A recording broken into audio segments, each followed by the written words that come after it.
Hello, everyone, and welcome to another edition of Gunners in Oz. Well, inevitably, I had to one time have a show following a defeat, and this is probably the first of hopefully not many, but it is one. So I'm here with just Troy tonight. We're gonna come here. We're gonna discuss last night's game. Give you our views and just dissect about the moments of the match and give us our opinions also, leading on towards our fixtures next week against Liverpool. Troy, how are you, man? Good, man. Yourself, the dynamic duo tonight. Yeah. Cool. You can be Batman. I'll give you Batman. You Oh, started okay. this. You're Thanks. I'm good, actually. Like I say, look, I'm disappointed in the loss. Not surprised by the loss. Disappointed. I saw a lot of the extended highlights of the game.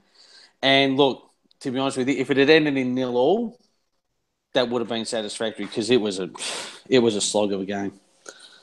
So I'm not happy. I'm not sad. I'm just it's Stoke. We said it. I said it Thursday. It's for some reason that ground's got a hold of us, and like I said, it wasn't. We didn't lose. We lost that game in a minute. Yeah, 100%. Yeah. Without having been, influenced by anybody else's opinion, my raw opinion after watching the game was we deserved to win that game or at least draw. We'll get on to some of the more particular moments in just a bit. But Troy, looking at the starting 11 at the beginning of the match, what were your impressions? Did he get it spot on, or were there things you would have changed? As we've discussed. To be honest with you, I honestly thought he'd start Giroud. I honestly thought, look, I was happy with the lineup. I thought, you know what, it makes sense. I don't think he should have dropped Holding. Yeah. But I mean, there must be a reason. Mustafi's back, maybe. All right, you do that, but I think for the most, like I said, there's not much I would have changed. I only would have started Giroud, but only because I figure, you know what, I don't think Sanchez played because I think that's man management. I'll get into that in a sec, but he hasn't played the first two games, and I have a feeling that's just, you know what, you've just come back, you've got a slight injury, but you know what, we should be beating Leicester at home, and we should be beating Stoke away. So let's not throw you in the deep end too early. We've got a lot of games to go. And on that basis, I thought he would start Giroud say, you know what, if you've decided to stay because you want to fight for your spot, here you go. We'll put you in as first up striker and do something with it. So I was surprised that he stuck with him as super sub for that game. Other than that, go with it. The back three again, which I like because I don't like to sit back in defence. I like to go for the attack. Go down swinging. But, yeah, happy with it. What do you make of the fact that Monreal started in the center of the back three and Murtasaka was on the bench? Yeah, look, I have a feeling that's either Murtasaka's not 100%. Monreal's not. No, I would have started Murtasaka. You're right. I probably would have started Murtasaka on. So I like Nacho, but he's not a Koscielny. He's not a leader down back. And that's what, if we're going to go with three, then you need a general. If I'm going to be hypercritical on this, I think again a common theme comes up. I think with our lineups during preseason, and of course now which is square pegs and round holes. Yeah. Hector Bellerin is playing out on the left-hand side. I don't think he should be playing in this game, although on the basis of this week's game, I think he did play better than the Ox in this particular game. Yeah. Kolasinac needs to be playing out on the left. Yeah. I would have shifted Monreal to the left side of the back three and put her in the middle next to Mustafi. And of course, as I said on Thursday, I would have started with Olivier Giroud. Danny Welbeck, for me, again, I think he cost us. There was a opportunity in the first half where the cross comes in and Welbeck heads the ball over the bar, where if the ball came to Olivier Giroud, it would have been 1-0 in the first Yeah, half. and actually I agree. And I think there was also another chance that Welbeck had, and I'm pretty sure it was in the first half where he was in the box at his feet. He could have passed it. I can't remember who was in. I don't know if it was Lacquer in the middle or if it was Ramsey, but there was an option in the middle, but he just got tunnel vision and just went for home. Whereas Yeah, if he had kicked it to the right, he had someone coming through that box that he could have cut it to the right, bang, and in it goes. So I think, look, the heat of the moment, you just try and slam it home, and I just think that he made a couple of mistakes in that part. on the topic of Danny Welbeck, the people who I was watching the game with, and I feel like a lot of other Arsenal fans are starting to really get on his back at the moment. And I think if I was Arsene Wenger, I would bring back Alexis Sanchez, regardless of what's going on next week against Liverpool, and take Danny Welbeck slightly out of the limelight. Just because I just feel like the pressure is on right now, and I think Danny feels that pressure. And if he slightly pulled that down a bit, I think it'd be the best of Danny Welbeck. Yeah, agreed. Yeah, I think that he's really up against it now, and you're right. He needs that heat taken off him. Sanchez is coming back for Liverpool. Sanchez will have one leg, and they'll bring him back for Liverpool. I honestly think that he wasn't playing in this Stoke game for just management, just player management. Not to say that they're trying to get him out the door, but just physical. Let's nurse him and not play him in the games that we should win. But yeah, Welbeck frustrates me. Like he's got the potential just to be so freaking good, but there's that something, he's like, maybe he's Theo 2.0. Everyone wants him to be great, and he's got it in him to be great, and he has flashes of great, but that consistency just almost isn't there, no matter how much we want it. Yeah. No, I mean, I like to be a defender of Danny Welbeck, and I actually think that if he had a finish on him, he would be world class. Like, he would be actually the best of the English strikers, and that includes Harry Kane, because Harry Kane is an incredible finisher. I mean, we do not like speaking about Tottenham players on this show. However, not at all. But I do have to admit that he's England's best striker. But Danny Welbeck has more of I could carry the ball from the defensive area all the way into attack and beat three guys, where Harry Kane sort of needs the service. If Danny Welbeck could score, I mean, he'd be incredible. Yeah. Oh, look, I think he can. I think that when he did his knee that second time, I think when he came back from injury, then did his knee again, I don't think that's helped him whatsoever. And I think since then, whether it's mental, whether it's physical, I don't know, but he just doesn't seem the player that he was. I want him to be, and he could still be. I hope he proves me wrong, But I just think, and I love him. I've watched some of the interviews on the Arsenal website and the things that he does. He's a good player to have in the team, and he's good for team morale. But he needs that finish. And then to defend him would be to say, well, is it his finishing or is it his delivery? Is it the service that he's getting? Is he trying to do too much himself instead of waiting for that service? If he gets decent service, can he do it?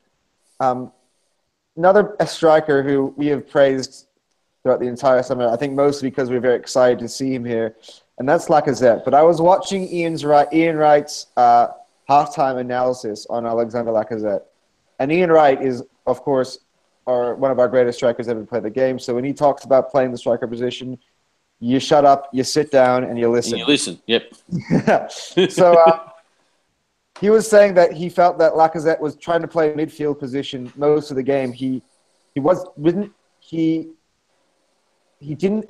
in the striking position where he should be, where Danny Welbeck ended up taking up that role eventually, and Lacazette was more part of the build-up play. And he's saying if you're as good of a finisher as Lacazette is, you need to be looking to get inside that box and being in the positions where you can be clinical and put the ball away. And it wasn't until the second half that Lacazette was doing that. See, I haven't watched the full analysis yet, but if that's the case, and I think, look, it probably goes to our thing. We've got, last year all we were screaming out for was strikers. We get a striker. Now all we're screaming out for is, defenders. What I think we may be missing in the middle of that is literally the midfield. Like, if Lacazette's moving up, is it because he's not sure who's going to feed him the ball? Ozil was the one, a couple of years ago, Ozil fed Sanchez, and we won games. If Ozil's, if he's looking for who's going to feed him, is it that he's not sure that he's going to get the service, or he's trying to generate it himself? Yeah. That's 100% true. And I think this game, because of that, I think it highlighted that the fact that we're missing Alexis Sanchez from this team, because that's the role Alexis Sanchez will give to you. He works, he runs up and down the field, he tracks back, and he defends, he makes tackles, and even the balls he gives away, he'll go back and try to get them. And yeah, it's his second effort. He's more part of the interplay. He can come from midfield and attack and join into the attack. I think Lacazette is trying to do that role, because I don't know if Danny Welbeck is really doing that role, maybe. I don't know. Or maybe it was actually Welbeck playing the striker role and Lacazette's playing in that role, and we've just got it all mixed up and we don't really understand. But see, it could also be Wenger moving him around, because he tends to do that without sort of saying anything. He'll say, well, I bought you as a striker, but I'm going to put you in the midfield for this game and see what you can do. So it could be part of a plan that he's just going to spread him around. He's got history with it, like he did it with Henry. He bought Henry what did he buy Henry as a winger? And they said, mate, you could be a striker. And he's like, nah, that's not me. But yeah, he actually said this week on Henry's birthday that he would have always bought Thierry Henry, even if he kept Anelka, and he'd have played Henry on the left wing. Yeah. So, you know what I mean? It's just... It could be that he moved him up and thought, I'll try something with him this game. What I'm looking forward to is when Sanchez does get back, because, look, I love him kicking goals, but some of his delivery last year into the box, last season, was sensational. So I'd love to see the first one that he gives to Lacazette, that he puts it into the net, because I think that's the delivery that Lacazette's looking for. I think Sanchez can do it. Yeah. One thing that I was definitely thinking after this game is I want to see, before I start, throwing my cards off the ship, I want to see, before the end of the window, Alexis Sanchez playing in the team, and I want to see Koscielny playing in the team before I decide on actually, because I think next week against Liverpool, look, we'll do a Liverpool preview on next week, but I think I want to see our best possible 11, excluding Cazorla, because he's not there. Yeah, but they've got no choice. They have to. And so we're going up to Anfield against a team which will attack. They had one of the best attacks in the Premier League last year. Yes, they're missing Coutinho for the moment, or forever, depending on who you believe. And they're having a Champions League game in the middle of the week. But away at Anfield, the atmosphere is going to be raucous as ever, as it always is. Yeah. The quality of attack is going to be good, and that defense is really going to get pushed. It's going to really be tested, as well as the midfield. And I want to see how everything holds up. After that, look, I don't know if it's too late, and I think Arsene should already have people lined up. And to me, by what I get from what he's talking about is that is not going to happen. That he's looking to offload players. He was asked again.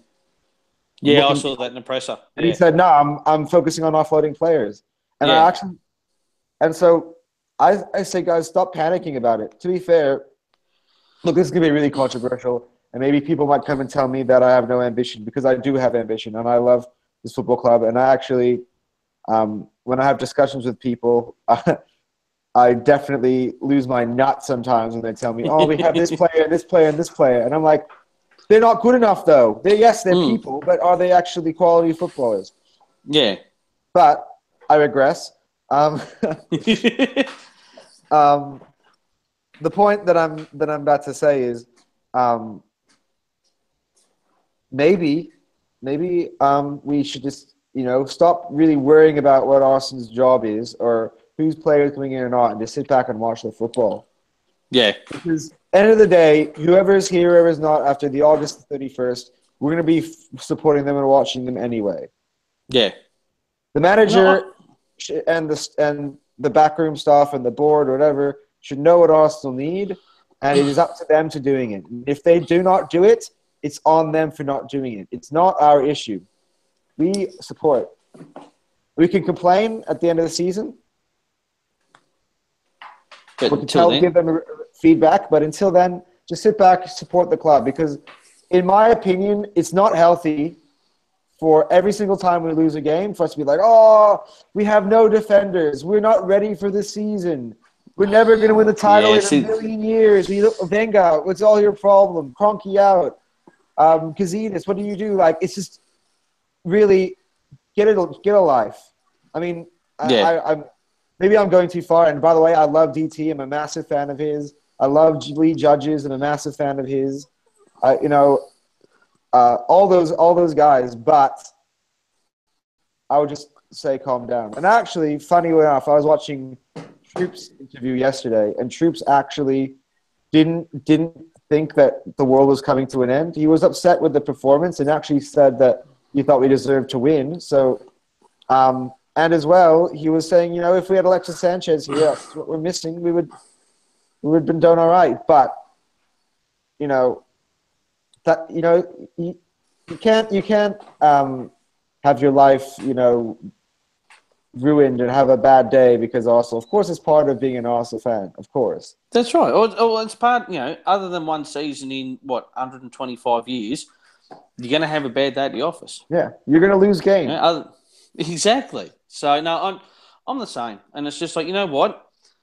Like, I watch a lot, fair enough. You want people that are passionate. You want people to scream and yell and be disappointed. If you didn't, my thing is, if you didn't love the club, then you wouldn't be disappointed.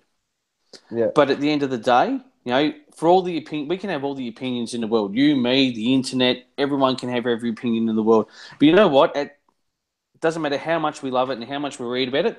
None of us know what's going on behind the closed doors, and we never will, and we never should.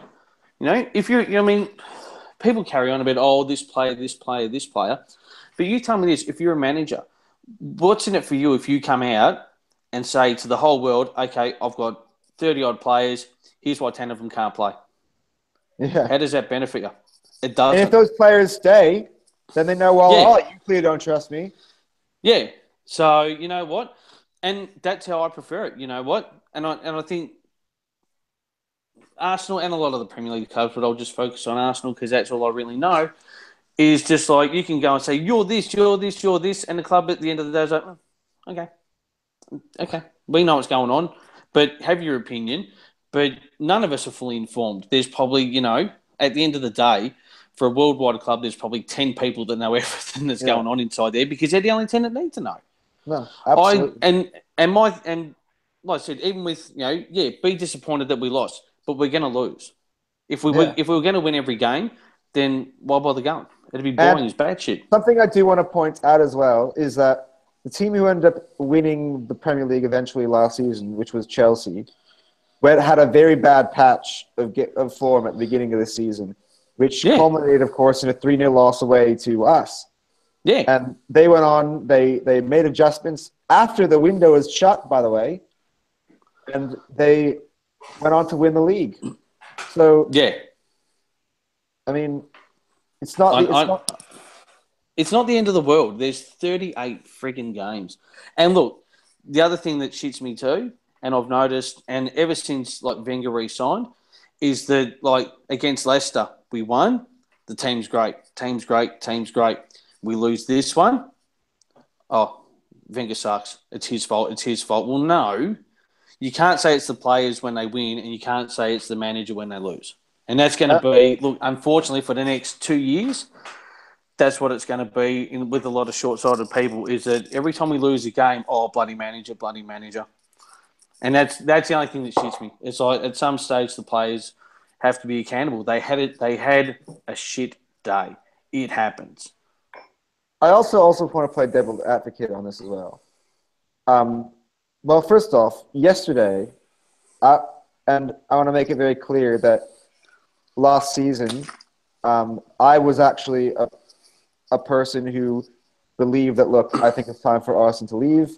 I was very, very wanting to have to bring in the Juventus manager, Massimo Allegri, because I thought that tactics in football and playing defensively and maybe a new system and a breath of fresh air would do us good. But Arsenal is here. But I was yelling at the TV yesterday at the end of final whistle, and I said, please do not blame this on the manager. Yeah. Number one, their goalkeeper had a blinder. Yeah. Mate, we've been bringing out the best in opposition goalkeepers since 1886. No, but we were talking about in the preseason show. Did not Bradley ask me, hey, would you have Jack Butland as a goalkeeper at Arsenal? And what was all of our responses? There's not. Yes, we would have Jack Butland as we would, yeah. So I know. The boy is a fantastic. He's only 24 years old, and he probably should be England's number one. I mean, Jordan Pickford can. That's what I was thinking. I was thinking of Pickford. Sorry, that's what. Yeah, but no, Butland. No, as I said as well, he was injured most of last season. He's an incredible goalie, and to be fair, he saved a lot of very, very good shots, very difficult ones. And the one that he didn't pick out, and we'll go actually. I think in a second we'll talk actually about the moments of the game. I believe was a call that was unfairly given against us. And, that happens in the course of a season. You get calls that don't happen for you, don't go your way. I think for me, it was a flat-out goal. I was looking at it. I watched it 5 times before the game even ended. And then I watched it another 10 times since the game. And he's onside. But I agree. But I agree with that point. Is that you win, you lose. Let's be honest, right? Leicester game, we got a handball that was a goal, right? Yeah. This week we got an offside that wasn't offside. So everything balances up. And look, but look, it was always going to be one of those days where it just didn't pan out. So let's go more into the moments of the game now. But what were you saying just a sec? I was going to say we'll talk about it after the moments, but I noticed in Arsenal's presser when he talked about penalties. Yeah, because he dropped a massive one on him, and it was textbook Arsenal. When he saw penalties, he's saying we get less penalties. Yeah, and then they ignored it, and then the bloke come back and said, "Oh, you saying you're getting picked on?" He said, "No, I just tell you guys the numbers. We've got we had the most penalties against us last year, and the least penalties before." And then, he led the reporter right into it. Oh, so you're saying that you guys get picked on? No, it's just my job's to give you the numbers. And he left it at that. It's like, that is genius. Sorry, it was textbook him with just drop a carrot, wait for someone to pick it up, get the reporter to take him right to the end. So I didn't say we were getting picked on. I just tell him what the numbers are. Classic Wenger. Yeah.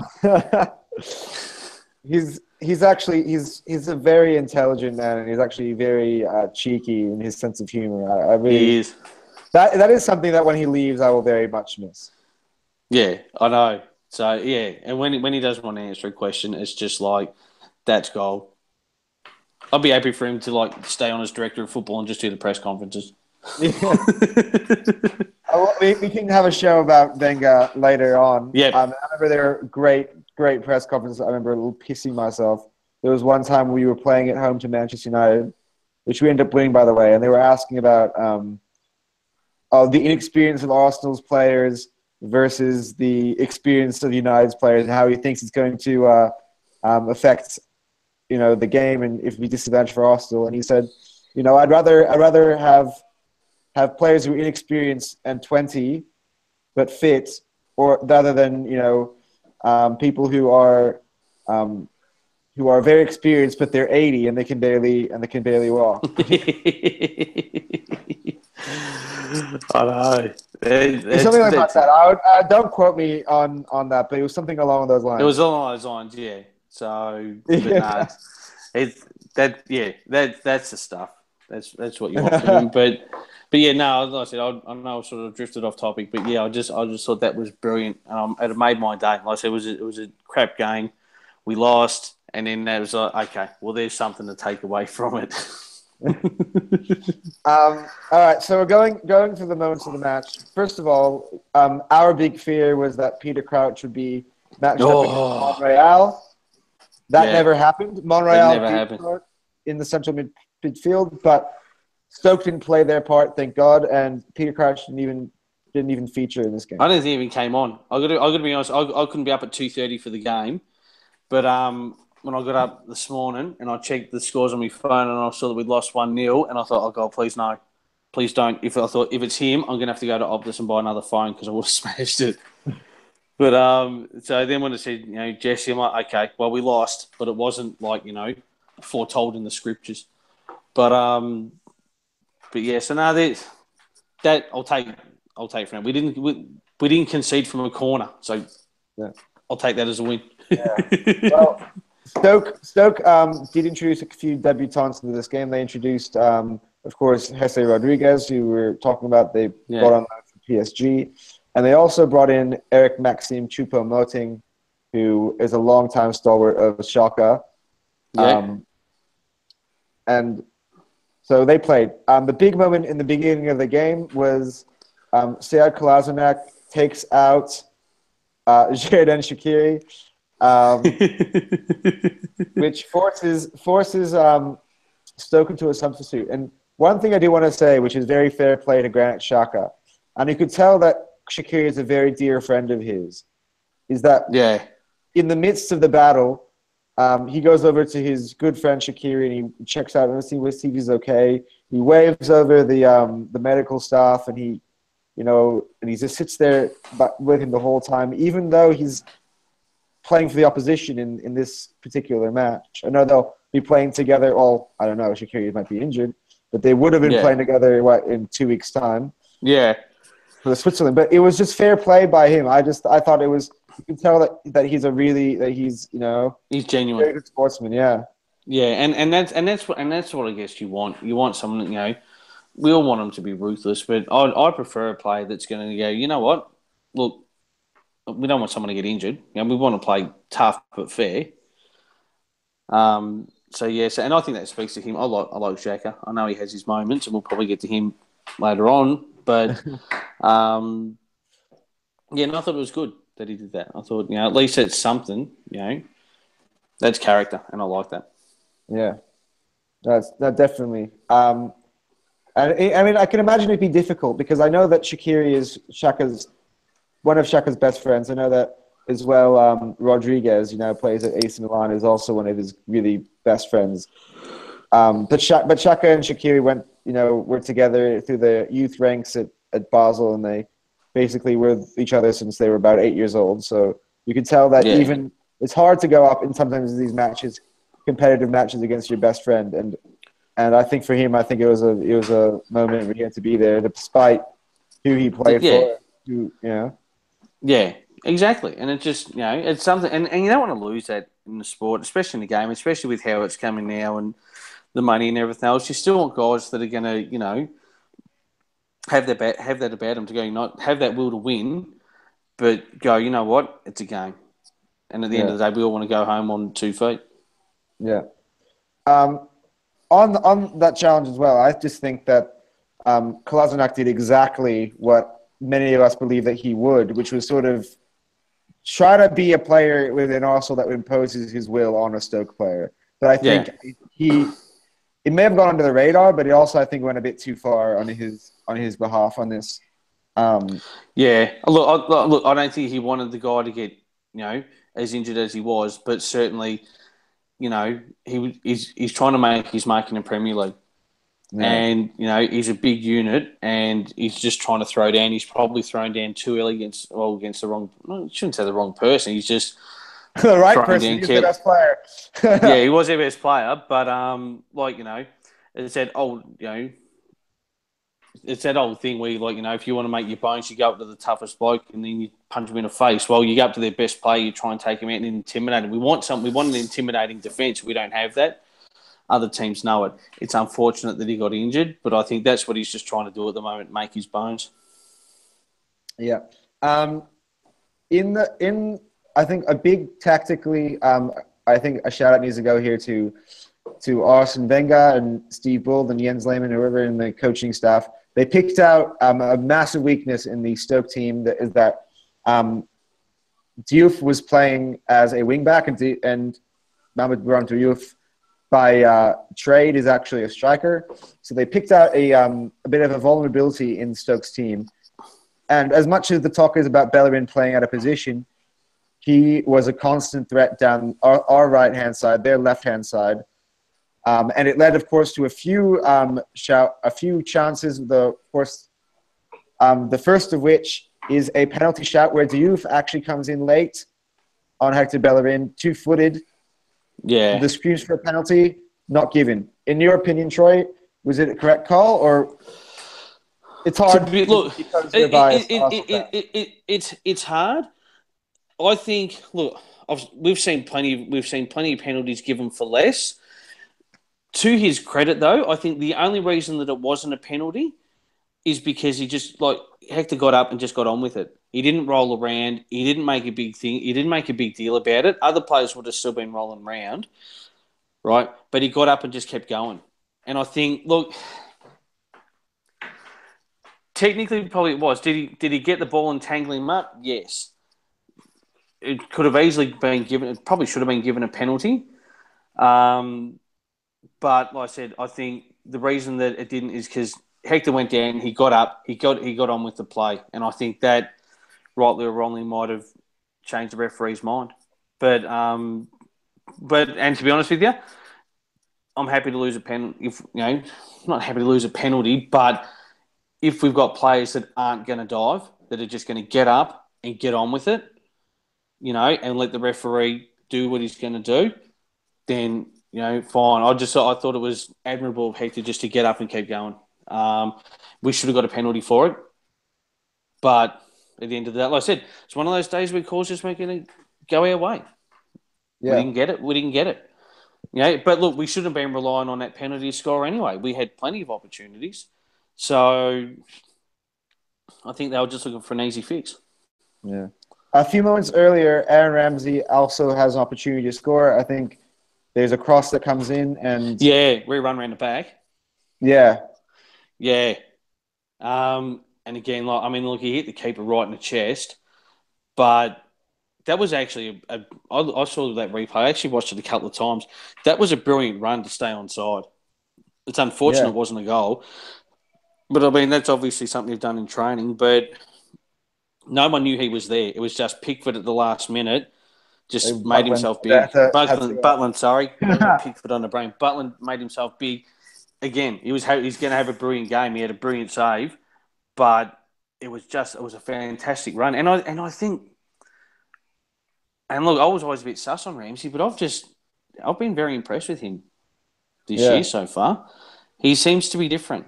And I know, I think I might have said that since that FA Cup final, but this season, separate to that, he just seems a lot more focused. Yeah, we'll get on to man of the matches at the end of the show. But I think that it was a good run to on this one. Goal. Yeah, we're talking about the right hand side. So the other massive opportunity for Arsenal came when Danny Welbeck goes through on goal, and Jack Butland gets down to his left to make a remarkable save. Yeah. However, I think we touched on this before. He had options to his right in Aaron Ramsey and Lacazette, and decided to go on his own. Yeah, I think what, in the heat of the moment, he's just thought, what. Let's face it, he gets that in. We think he's a genius. So he's made a clutch decision, and I think he probably in the cold light today. You look at it quickly. He had the ball. He went forward. I don't think he had time. Someone would have been screaming at him, but I don't think he had the time to. He made a crunch decision, and I honestly didn't see. Till the replay that there was anyone else in the box. Yeah. So I honestly thought, bad luck. Wasn't until the replay I'm like, oh shit, there's a couple more in there. Keeping on the theme of Danny Welbeck, only a few minutes later, he has a brilliant chance where Mesut Ozil plays a ball across to him, and he is one-on-one with the goalkeeper in the heading aerially, and he places it over the top. Yeah. So was that the one that came off his shoulder? I think it Because I just comes think he off had a his head. couple. Does it come off his No, shoulder? I think that I one. think I it comes think off that's his what head. I know. I know there was one that came off his shoulder. He went up for a header. I don't know if it was that one, but I know. I remember when I was watching the highlights, there was one that, and I think it is this one that it could had he got the head on it to get it down, but it missed him. It just as he went up, it missed him, and it caught him on the shoulder, which put it over. This is the incident Um, for me which highlighted the fact that Giroud was suited to this game, and that if yeah, Giroud was the one, that would have been 1-0. yeah, I think even if Lacazette was in that position, it would have been 1-0. yeah. Because Lacazette showed last week, not last year, where I wished it was last year, last week, that he's also very capable of scoring a header. In fact, he's capable of scoring any type of goal. But it is to me, is Danny Welbeck just always seemed to be the wrong man at the right time? Yeah. That's probably the perfect description. The wrong man at the right time. Or the right man at the wrong Yeah. time. It's frustrating. I think Welbeck, like I said, he's got tons of potential and I want him. He could be a massive match winner for us. You're right. I think he's unlucky. But I want him to just, dominate just for a season. Just, that's why we got him from Man U. Just to show him up. Just to say, Yeah. all right, this is what you missed out on. Yeah. Stoke have a couple of other chances. Choupo-Moting has a shot saved by Petr Cech, and Shawcross, I think, from the corner. He had, or as a free kick, he has a header that also just clips the crossbar and goes out. But going into halftime at 0-0, I was thinking that Arsenal would go on to win the game. We were creating enough chances. I thought it was just a moment of time before we would score. They were doing what they always said. We had the majority of the possession, just hadn't finished. In fact, first half we had 83% possession to 17. I think that was something I was actually yelling at myself in the shower today. I was like, 81%. We had 81% of the ball, and we didn't score a goal. And then I wanted to say, no, but we did score a goal, but it wasn't given. It wasn't given, yeah. I yell at myself sometimes about Arsenal. I don't know. I just somewhere to vent to, and I just yell out to the air. Yeah, well, you have to. It's healthy. Yeah. Second half, this is the moment where it all goes wrong. I don't know. Again, second week in a row, Granit Xhaka is the culprit, and he gives the ball away in midfield. I know. And the ball gets straight out, actually, ironically, to the very exact same wing where we were creating havoc in the first half. The ball comes in. Berahino gets a run at Mustafi. Mustafi then sort of pulls back, and the ball gets played between him and Monreal to Jesse Rodriguez, who is obviously making his debut, and he puts the ball in the very nice finish, actually, across the goal into the Czech's far post. And I know that. Let me ask you this: like I watched that a couple of times, right? Do you think Nacho was more focused on Berahino, thinking, you know what, he's just going to take it all the way and just try and slam it in, and that's why he backed off that second? Because I don't think he paid, Essie enough attention. I just think. Tell me if I'm wrong. I don't know. I just looked at it and I thought, you know what? When I saw that replay, I thought, you're looking at Berahino, you're thinking, should I come out and help? And just in that split second that he was trying to decide whether to go focus on Berahino because he thought, oh, he's going to take it, he forgot his man. Well, I think whoever it was, I think Phil Neville, not Gary Neville, the one in the post match yesterday said that he didn't believe that that Monreal actually was expecting Jesse to make any run. He didn't see it coming. He wasn't prepared for that.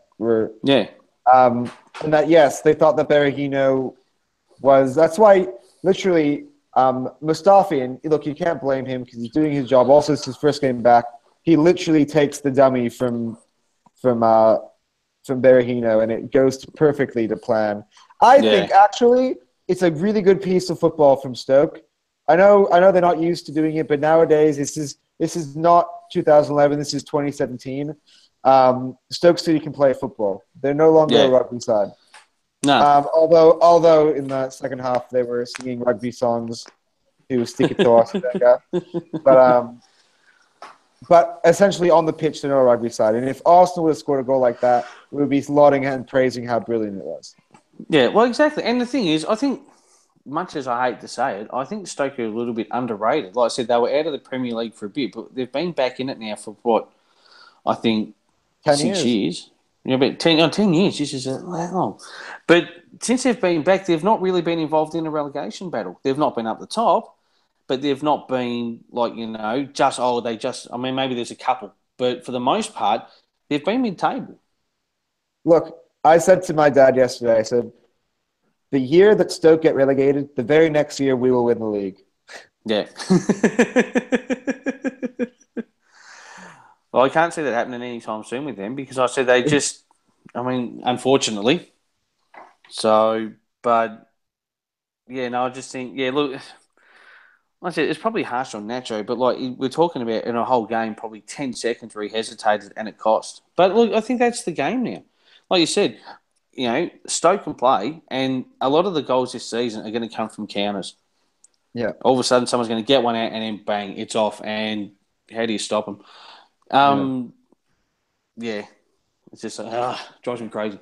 So, as a reaction to go 1-0 down, of course, Arsenal needed to come up with something. And again, impressively enough, and Wenger gets a lot of stick in this game. However, impressively enough, he changes formations mid-game for the second week running. Yeah. It's personnel-wise, I question it. Of the defenders, I wouldn't have taken off Kolasinac. No. I probably would have taken off Bellerin or the Ox. I would have stuck Bellerin back at right because I think the Ox was having a poor game. I would have stuck Bellerin back at right. I would have played Kolasinac at left. And I would have played with Mustafi and Monreal. That's the only problem there. But again, that's what he played anyway because he took Kolasinac off. So I probably would have taken Mustafi off. Personnel-wise, Kolasinac I think was the wrong person to take off. But it didn't. That particularly did not affect us because they didn't score any more goals in this game. But he went from a 3 at the back to a 4 at the back. To additional players. He played 3 up front with Welbeck and Lacazette and Giroud. So Giroud, and I don't mind. I actually don't mind that setup.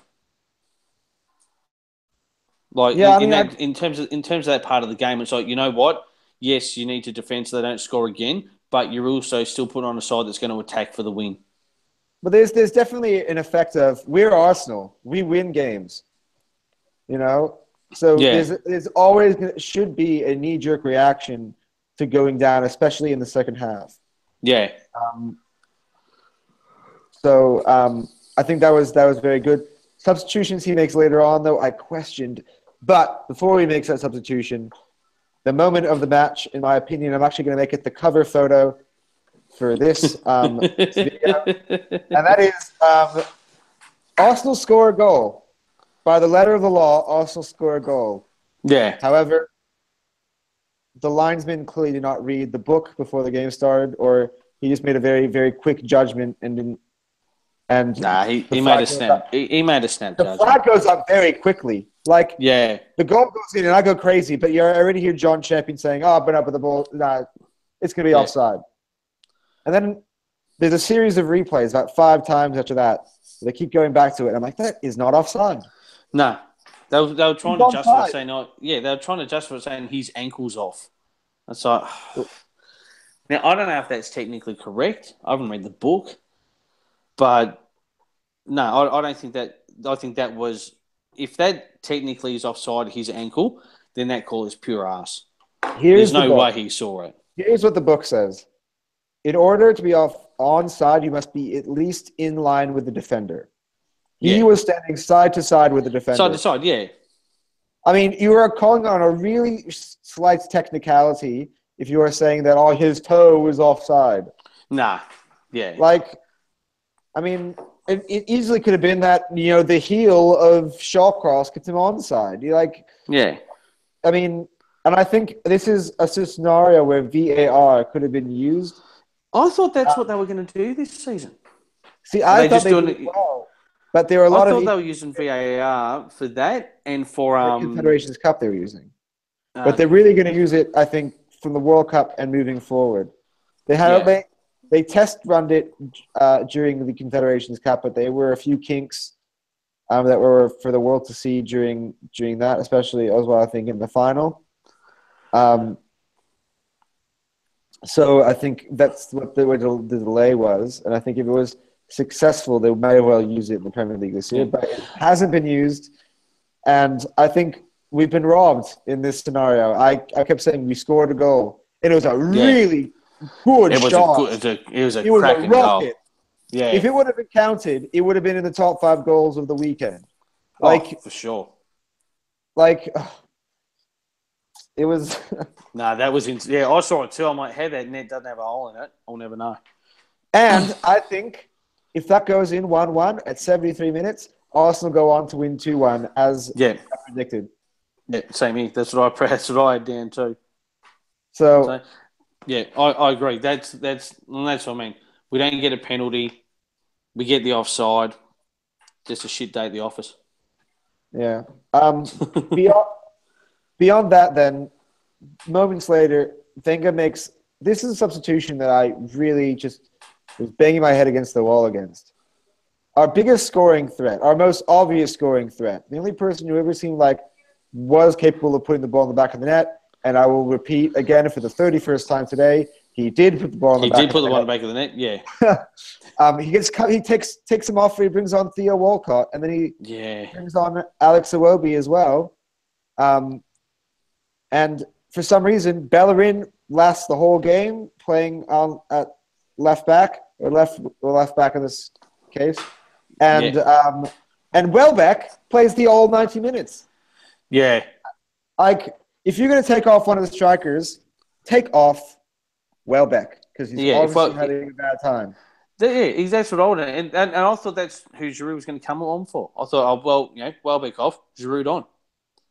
Yeah, that too, but this is more the Theo Walcott. Yeah, but the Theo Walcott, no, I agree. It's just like when he was like, it's like, what? Yeah, you're right. Why wouldn't you take off if what's his name still on? Welbeck's still on. Yeah, then well, you've had your time, mate.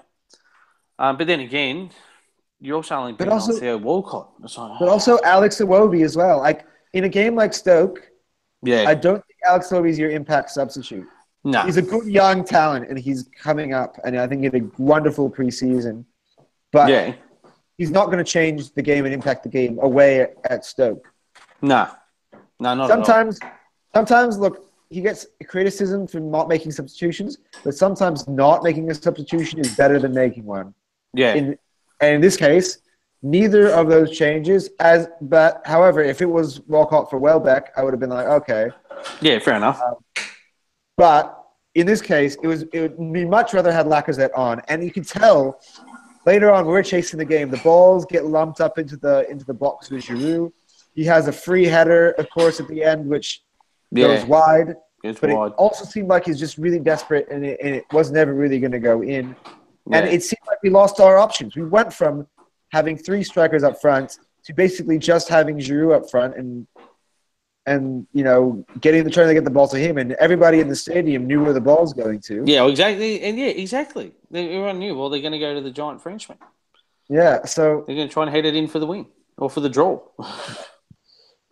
Basically, that wraps up the game, though, and the game finishes 1-0. And, of course, with Manchester United's 4-0 victory earlier that day against Swansea and Liverpool's 1-0 victory against Crystal Palace,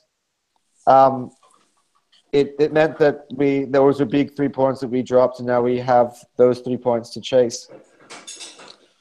Yes, and we get to go to Anfield and try and make it up. Yeah. Oh no.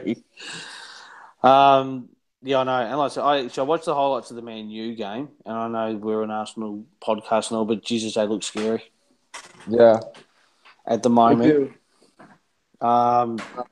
They look very scary. Yeah.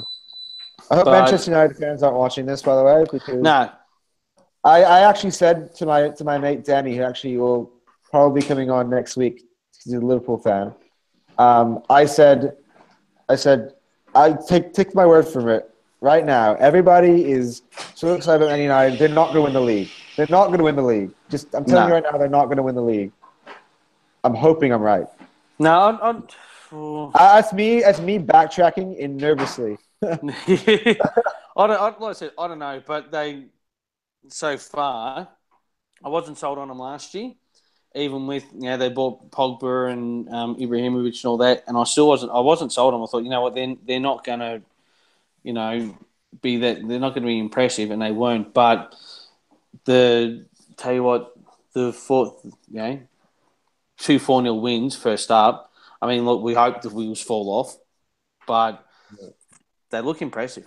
I'm not going to say they look unstoppable, but they look impressive. They look like the Manchester United of old, which is a worry. Paul Pogba is looking like Paul Pogba from Juventus now, which is what I feared when he first joined them in the first place. Then I had a year to take the mickey out of him, but now he's really down to business. I think it's basically mainly because Jesse Lingard isn't starting and they're not, doing dabs every 3 seconds. So well, that's it. But so no, like I said, they look tough. But I hate looking at Mourinho and seeing he's like last week after the game he's like, I'm on fire. I'm like, oh, oh, please. That's like, God, please don't. He's like the villain of football. So it's like seeing the bad guy being like, oh, my plan is going exactly to work. I know. Oh. He's every time I think of Mourinho, think of this. Let me ask you this question: like in 2 years' time, right? Can you imagine what would you do if Arsenal went out and got him? If all of a sudden he was the next Arsenal manager, I would have to back him because he's an Arsenal. I'm going to be honest. I want Arsenal to win, depending on no matter who the manager is. I'd feel like a bit filthy. I'd need a fairly decent sized shower after it, but I'd still be like, you know what? It might be the thing. He would get Arsenal organized, and he would build a title-winning spine into Arsenal. Yeah, that I have no doubt. Yeah, he would buy structurally strong midfielders. It's just something I could see Arsenal doing for the years that we've hated him. That they would then turn around and guess what? He's the next boss.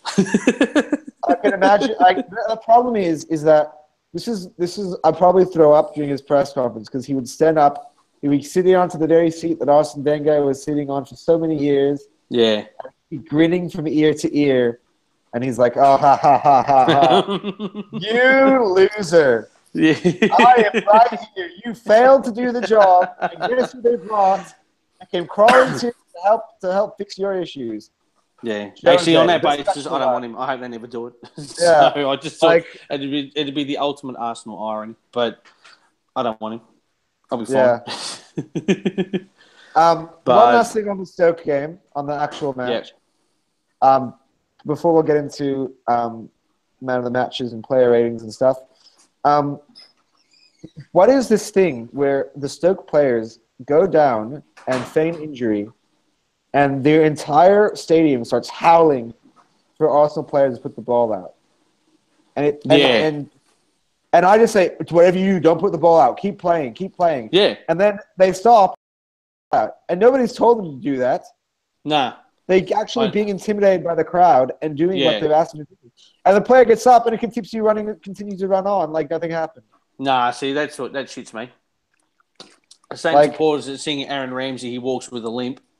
Yeah. Then saying when one of their players tripped over his own shoelaces, says, we should stop the game. It's like, come on. Yeah, it's... The howling, I'm so glad we actually got this one out of the way because honestly, they shit me. Yeah. The Stoke supporters, they give me the shits. I cannot stand watching the game. I loved last year's game. I know they were on the beach, but to put four past them, I literally was like, I don't know any of you guys, but if you were there, I would be like giving you the fingers and being like, take that. I know. I'm the same. I'll be like, you know what? In all honesty, I'll be happy to say, you know what? Let's reschedule the games. We'll play a second Stoke one next week and just never have to see us for another No, fucking when year. we played at the Emirates, we'll batter them 3-0. Yeah. It's just the way it goes. Yeah. It's So just, maybe we're just not built for a suburban ground. I mean, it's a big stadium, but I mean, no one grows up dreaming of playing for Stoke except people that live in Stoke. I mean, but to be fair, they have the most Champions League winners, so clearly. Actually, yeah, I heard that stat, and it's like, gee, and it's like, well, they must have something. So either they got a sugar daddy somewhere that's throwing some coin at them. They do have Mark Hughes, and I want to get on to this last final point. Yep. And that is that I think Mark Hughes did a very good managerial job yesterday. Not only did he figure Arsenal out, and I think it doesn't take a rocket scientist at this point in time to figure Arsenal out. The minute that you start getting Arsenal passing around your box back and forth in patterns, you know you've done something correctly. Yeah. So shout out to him for that, and they were very well structured. However, they also played good football. And one thing that I did not like about Tony Pulis during the many years that we went there, and I think the atmosphere was even worse back then. He didn't have any really desire to play football. The goal they scored was quality. Yeah. It's a great piece of team football, and they deserved that goal when they got it.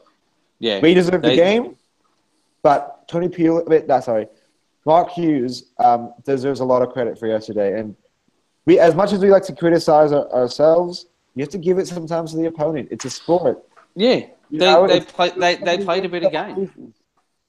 And I think you're right. They played a better game, and he. Like I said, I said last week that the issue we've always had with Stoke is that they play the man, not the ball.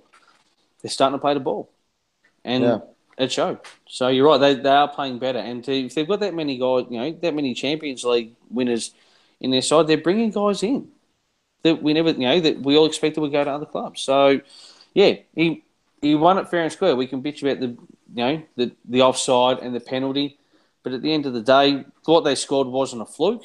It was a well set up play. They executed it. That's all they needed. That being said, 19%. Yeah. I'm sorry. I know. Is that what they had possession for? That was their possession percentage, yes. Well, and again, that's the thing. You only need a minute. But you know what? It's incredible because our fans, criticize our team for not defending properly, but when another team defends properly, they're like, oh, they defend properly. What type of a thug team is that? Yeah. I mean, you can't have it both ways. No, you can't. I mean, look, I hate it when teams park the bus, but if you know what's going to happen, deal with it. Yeah, you have to come up with a plan. We had 8 days between the Leicester game and this one. Yeah. To come up with a game plan, and to me, it didn't seem like there was much of one from Arsenal. No. But we move on. I don't know if I want to do match ratings because I think it'd be a bit too depressing. Well, like I said, I didn't watch the whole match. I've just got the highlights. The extended highlights of it. So I'm probably not. You're probably in a better position. However, to I will did. promise you, though, next week, Liverpool, Arsenal, because of the magnitude of the match, win, lose, or draw, we'll do match ratings. Yeah. No, that one will be watching start to finish. Yeah. That one worries. So, man of the match. I mean, I know you didn't really watch highlights. Who was your man of the match? Look, if I'm honest, I think Lacazette probably put in a fairly decent shift. He scored, which wasn't allowed, but he made a lot of runs. Or Actually, no, sorry. I'll take that back, and I'll probably give that to Ramsey because he made a lot of runs.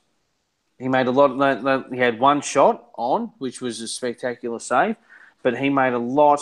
I think he made a lot of good runs, and made at least was always thereabouts and always had him thinking. So probably on that basis, I'd have to give it to him on effort.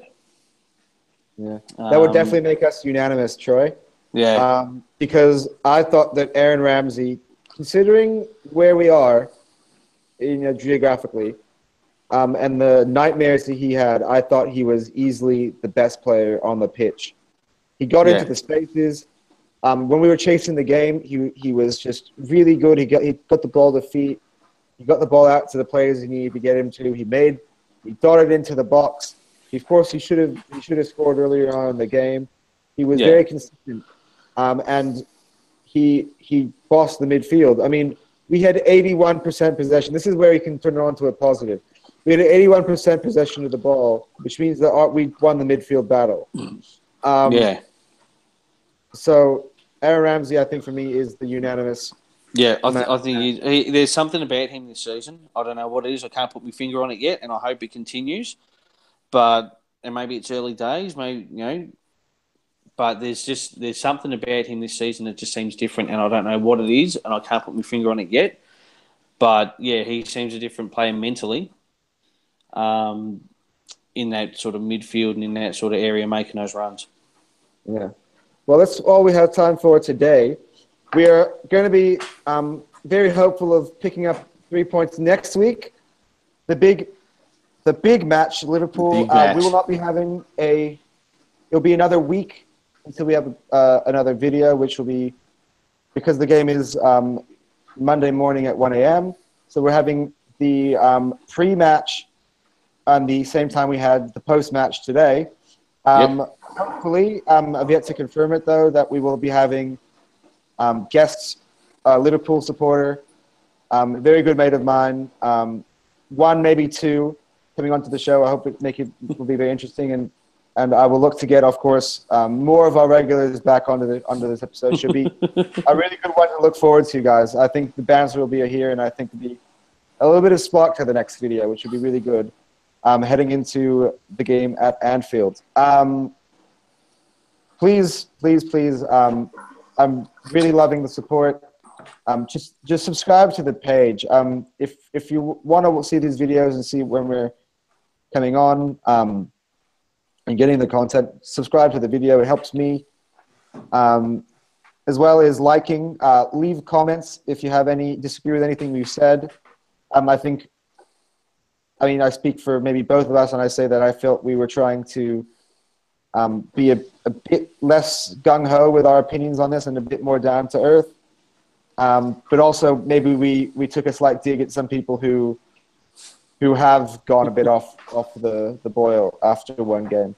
Yeah, so you're probably a bit too harsh too early, but textbook Arsenal. And I want to again reiterate, by the way, if DT or Troops or lead judges or any of those people end up watching this video, which I would be tremendously honored by your viewership, I very much respect you guys. In fact, I follow you guys on your YouTube channels and your Twitter. And DT, by the way, man, I completely agree with most of your opinions. However, sometimes you can be a bit knee-jerk. No, fair play. They're Legends fans, and I don't do shows like this without the example being set by those guys. Yeah. So no, I do like that. That's me covering my ass. Yeah, that's it.